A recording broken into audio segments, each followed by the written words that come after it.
일부. 부처님은 참는 삶을 왜 경계하셨을까? 우리는 너무 쉽게 참는 삶을 미덕으로 배워왔습니다. 힘들어도 참고, 억울해도 참고, 상처받아도 참고 있으면 언젠가는 좋은 날이 올 거라고 믿었습니다.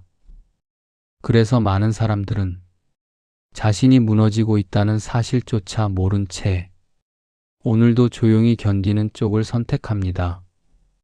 그런데 부처님은 이런 삶의 태도를 결코 이상적인 수행으로 보지 않으셨습니다.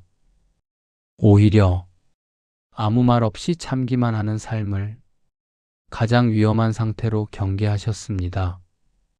왜일까요? 참는 삶은 겉으로 보면 평온해 보입니다. 갈등도 없고 문제도 없는 것처럼 보입니다. 하지만 그 평온은 마음이 고요해서 생긴 것이 아니라 마음이 눌려서 생긴 정적일 수 있습니다.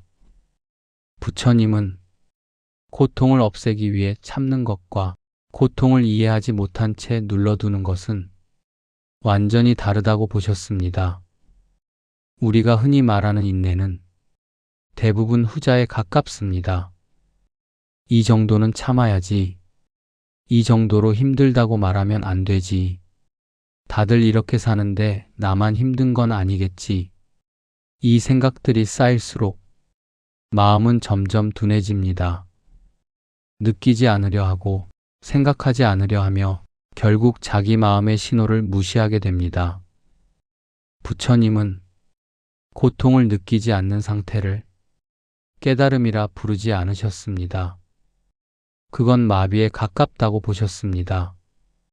참는 삶이 위험한 이유는 삶이 잘못된 방향으로 가고 있어도 아무 신호도 울리지 않기 때문입니다.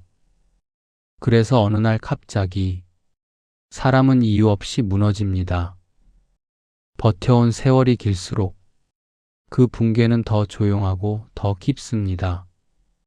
부처님이 경계하신 것은 고통 자체가 아니라 고통을 보지 않으려는 태도였습니다.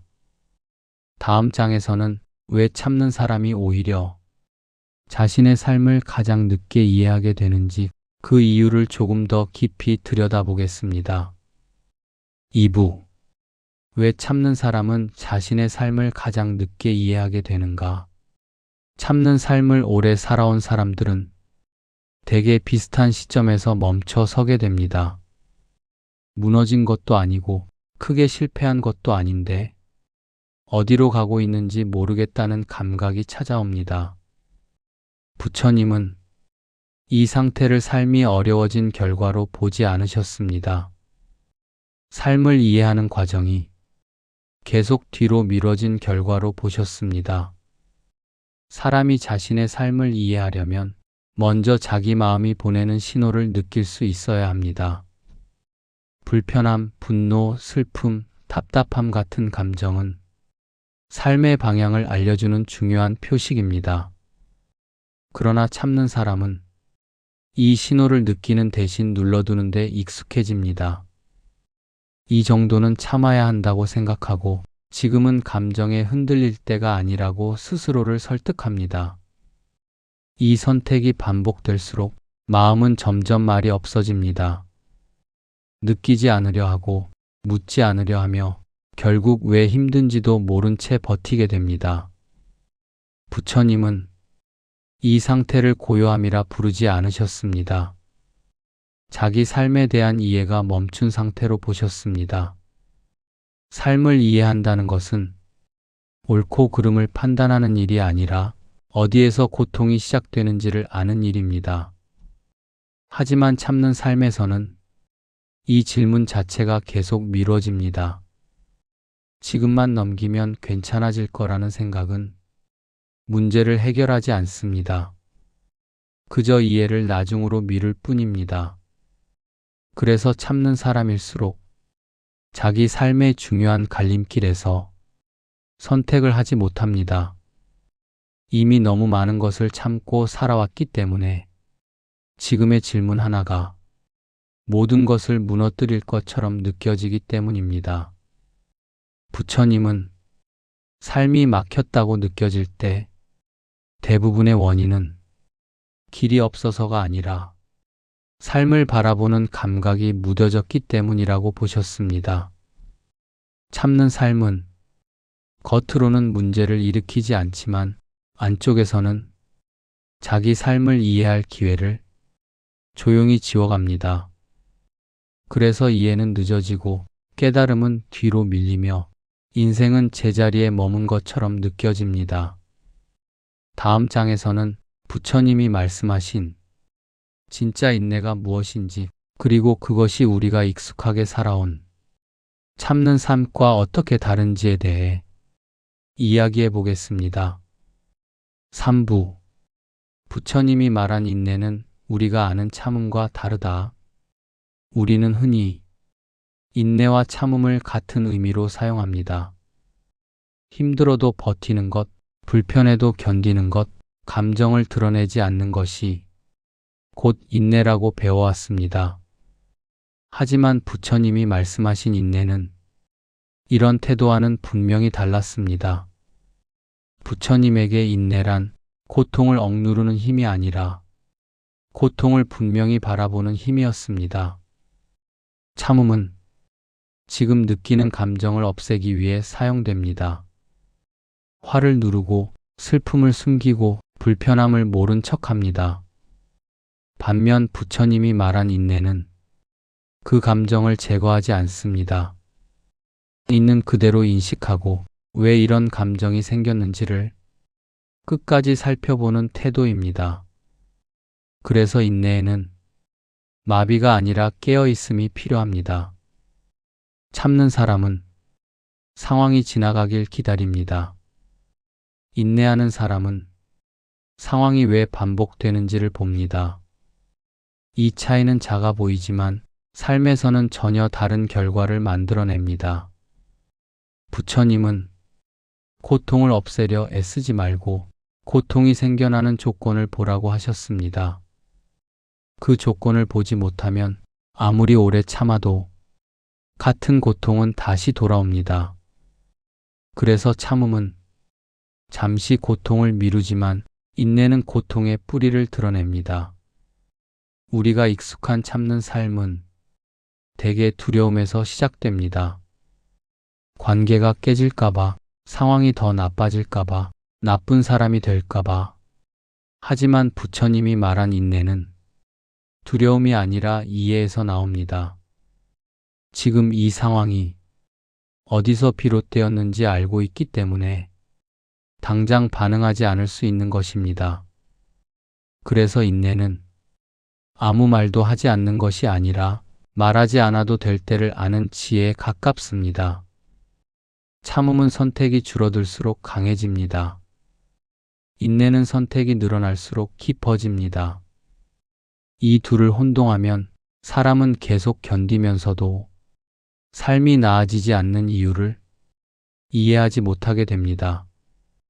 다음 장에서는 우리가 인내라고 믿어왔던 행동들 중 사실은 두려움에서 비롯된 경우가 어떻게 삶을 더 무겁게 만드는지 그 구체적인 모습들을 차분히 살펴보겠습니다. 4부. 우리가 인내라고 믿었던 행동들, 사실은 두려움이었다. 많은 사람들은 자신이 인내하며 살아왔다고 생각합니다. 화를 내지 않았고 상황을 키우지 않았으며 끝까지 책임졌다고 믿습니다. 하지만 그 행동을 조금만 자세히 들여다보면 그 안에는 인내보다 두려움이 먼저 자리하고 있는 경우가 많습니다. 부처님은 행동의 겉모습보다 그 행동을 선택하게 만든 마음을 보라고 하셨습니다. 예를 들어 말하고 싶은 것이 있는데 관계가 틀어질까봐 침묵했다면 그것은 인내가 아니라 회피에 가깝습니다. 부당하다는 걸 알면서도 상황이 나빠질까봐 넘어갔다면 그 역시 이해에서 나온 선택이라기보다 불안을 피하려는 반응입니다. 우리는 이런 선택을 하면서 스스로를 이렇게 설득합니다. 지금은 때가 아니야. 괜히 일을 크게 만들 필요는 없어. 조금만 더 참으면 지나갈 거야. 이 말들은 모두 상황을 이해해서 나온 말처럼 들리지만 사실은 현재의 불편함을 당장 느끼지 않으려는 마음에서 나옵니다. 부처님은 이런 상태를 마음이 분명해진 것이 아니라 마음이 움츠러든 상태로 보셨습니다. 두려움에서 비롯된 참음은 한 번으로 끝나지 않습니다. 비슷한 상황이 오면 같은 선택을 반복하게 됩니다. 왜냐하면 문제의 원인을 보지 않았기 때문입니다. 그래서 삶은 변하지 않습니다. 사람은 바뀌지 않고 역할은 고정되며 당신은 늘 참고 있는 자리에 머뭅니다. 이 지점에서 많은 사람들이 착각합니다. 내가 아직 인내가 부족한가 보다. 내가 더 수행이 필요한가 보다. 그러나 부처님은 고통이 반복될수록 인내를 늘리려 하지 말고 왜 그 고통을 계속 허용하고 있는지를 보라고 하셨습니다. 진짜 인내는 두려움을 덮는 힘이 아닙니다. 두려움을 직면하고도 흔들리지 않는 이해에서 나옵니다. 그래서 인내는 마음을 더 좁히지 않고 오히려 선택의 폭을 넓혀줍니다. 다음 장에서는 두려움에서 비롯된 참음을 내려놓을 때 사람들이 가장 먼저 겪는 감정, 그리고 그 감정이 왜 변화의 시작이 되는지에 대해 이야기해 보겠습니다. 5부. 참는 삶을 내려놓을 때 가장 먼저 찾아오는 감정. 참는 삶을 내려놓겠다고 마음먹는 순간 사람들은 흔히 평온해질 거라 기대합니다. 이제는 나를 지키기로 했으니까, 이제는 무리하지 않기로 했으니까. 하지만 실제로 가장 먼저 찾아오는 감정은 안도도 해방감도 아닙니다. 불안입니다. 괜히 문제를 만든 건 아닐까? 이 선택이 나를 더 고립시키는 건 아닐까? 이제 누군가 나를 싫어하게 되지는 않을까? 부처님은 이 불안을 잘못된 선택의 신호로 보지 않으셨습니다. 오히려 오래 눌려있던 마음이 다시 움직이기 시작했다는 증거로 보셨습니다. 참는 삶을 살아온 사람들은 늘 정해진 역할 안에서 움직여 왔습니다. 이해하는 사람, 버티는 사람, 분위기를 지키는 사람. 그 역할은 힘들었지만 익숙했기 때문에 안전하게 느껴졌습니다. 불편해도 예측할 수 있었고 어떤 사람이 되어야 하는지도 분명했기 때문입니다. 하지만 참음을 내려놓는 순간 그 역할이 사라집니다. 그리고 마음은 잠시 갈 곳을 잃습니다. 이때 느껴지는 불안은 삶이 잘못되고 있다는 신호가 아니라 기존의 기준이 더 이상 작동하지 않는다는 알림입니다. 부처님은 이 불안을 피하려 들수록 사람은 다시 예전의 자리로 돌아간다고 하셨습니다. 불안함을 견디지 못해 다시 참는 선택을 해버리기 때문입니다. 그래서 변화는 항상 이 지점에서 멈춥니다. 하지만 이 불안을 조용히 바라볼 수 있다면 삶은 다른 방향으로 움직이기 시작합니다.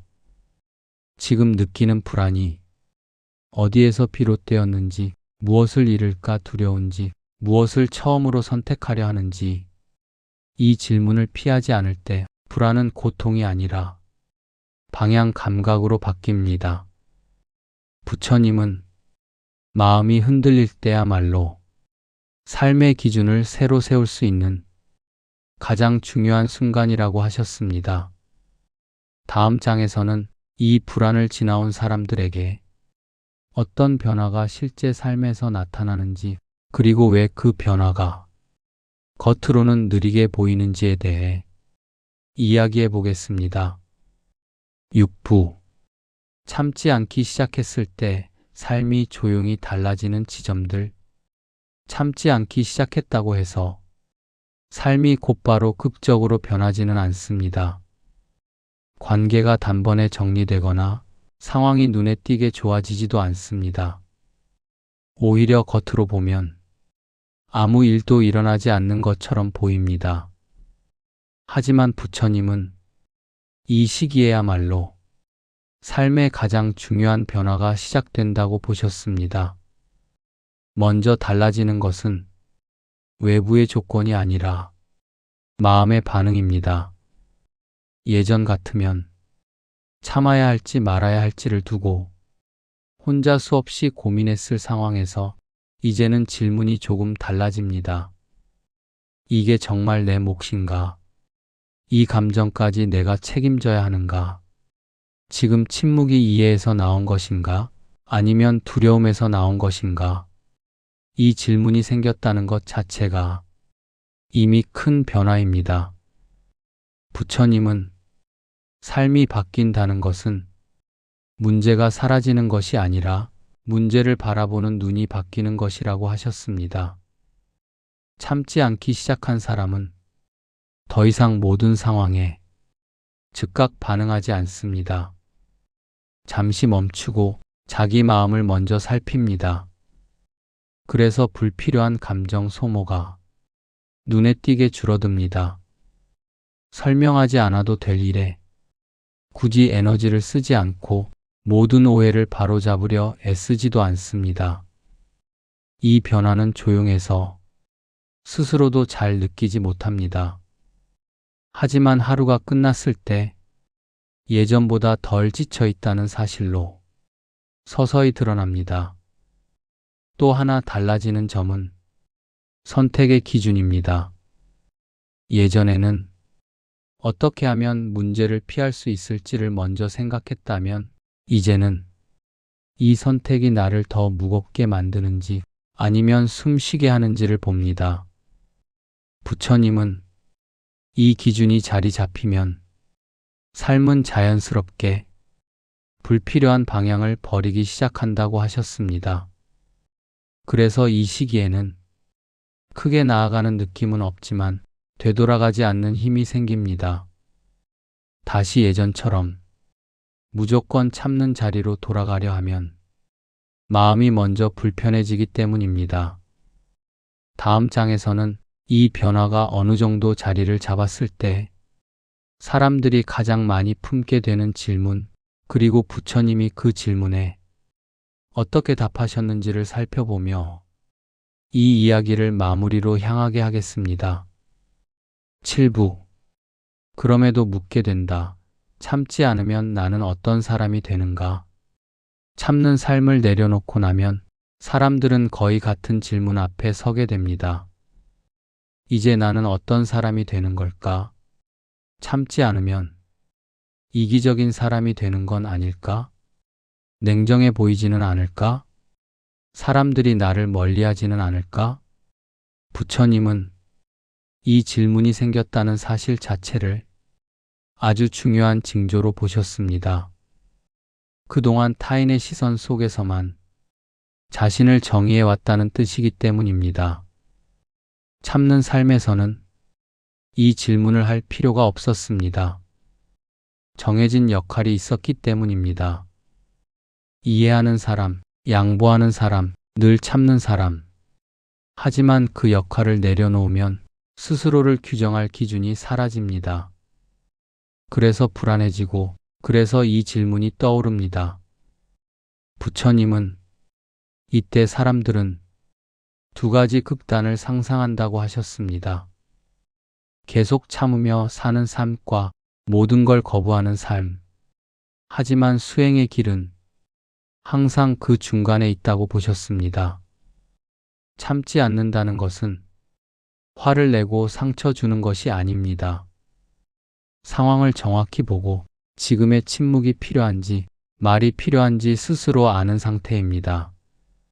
그래서 참지 않는 사람은 오히려 감정에 덜 휘둘립니다. 예전처럼 폭발하지도 않고 속으로 골기지도 않습니다. 부처님은 자기 마음을 아는 사람만이 진짜 자비를 실천할 수 있다고 하셨습니다.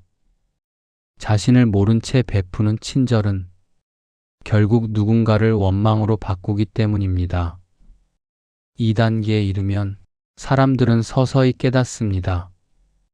참지 않아도 나는 나쁜 사람이 되지 않는다는 것을, 오히려 무엇을 감당할 수 있고 무엇을 내려놓아야 하는지 분명해진다는 것을, 이 깨달음이 자리 잡을수록 삶은 이전보다 훨씬 조용해집니다.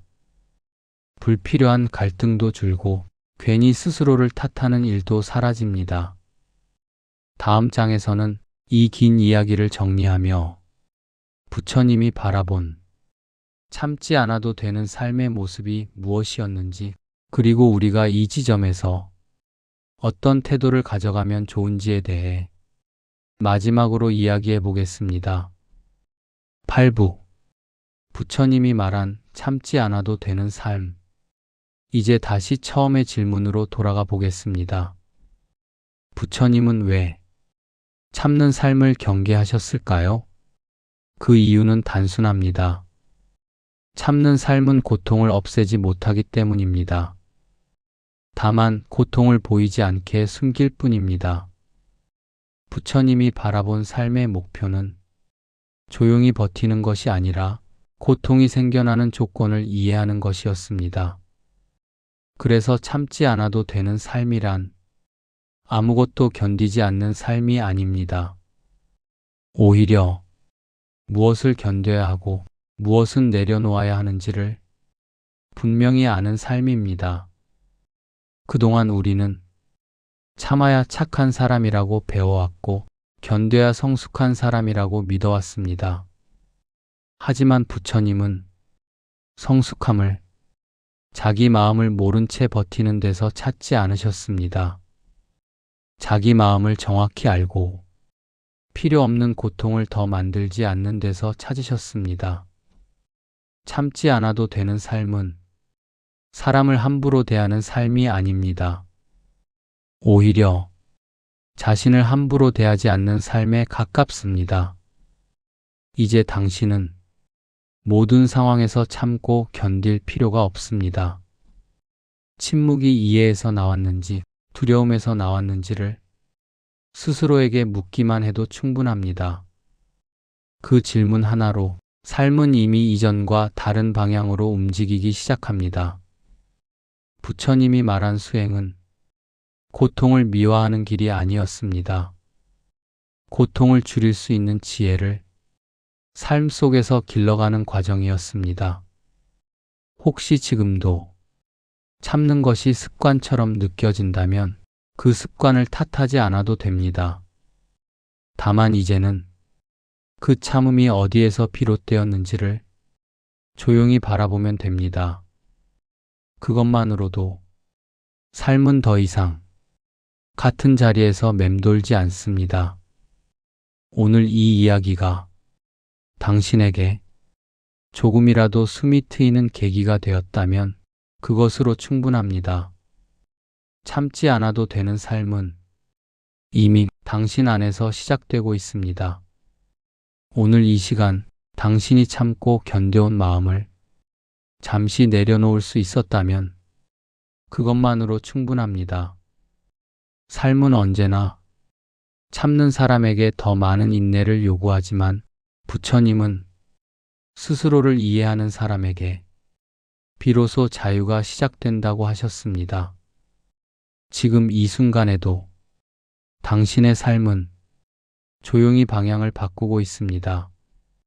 다음 이야기에서 또 한 번 잠시 쉬어갈 수 있기를 바랍니다. 고맙습니다.